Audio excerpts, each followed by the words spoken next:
In this video, I will explain about moment, the turning effect of force. For objects that are at rest or moving with constant velocity, there are balance forces acting on it. For example, here we have the weight of the object balanced by the normal reaction, or two equal and opposite forces acting along the same line of action. Under the effect of these balanced forces, the object remains at rest. If the forces were unbalanced, then the object will accelerate. If these forces were acting along different lines of action, then they would create a turning effect.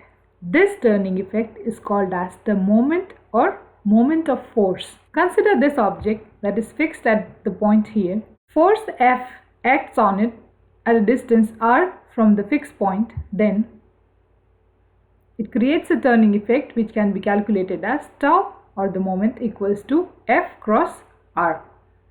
Now moment is directly proportional to the force and the distance, so a larger force can create a larger turning effect, or if the force is acting at a farther distance from the fixed point, then we can have a larger turning effect, or we can do both. A large force acting at a far distance creates a huge turning effect. The most common experience we have about the turning effect is when we are opening a door. If you apply a constant amount of force, then depending on the distance, you can create the turning effect. So if you apply the force closer to the handle, away from the hinges, then since that is the maximum distance, you require a small amount of force. But if you go closer to the hinges, so small r, it requires a large amount of force to create the same turning effect. So the moment of force can be defined as the turning effect of force. It is also called as torque. Now in physics, we don't differentiate much between moment and torque, but when you study mechanics, in engineering, the slight difference will be revealed then. So the formula tau is F cross r. The unit will be Newton meter. Since it is a cross product, it can be simplified as Fr sine theta.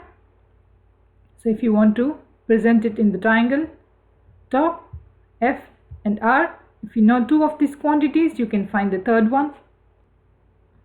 It is very important that the distance r is taken as perpendicular distance from the fixed point. So if the force is acting at an angle, then you cannot take the length of the object as your r. You have to measure the perpendicular distance of the force from the pivot and use it to find your turning effect. The concept of moments is widely used in studying rotational mechanics and the law of moments. For more numericals and their solutions, follow me on Instagram, Solutions by Tall Teacher. Stay tuned for updates.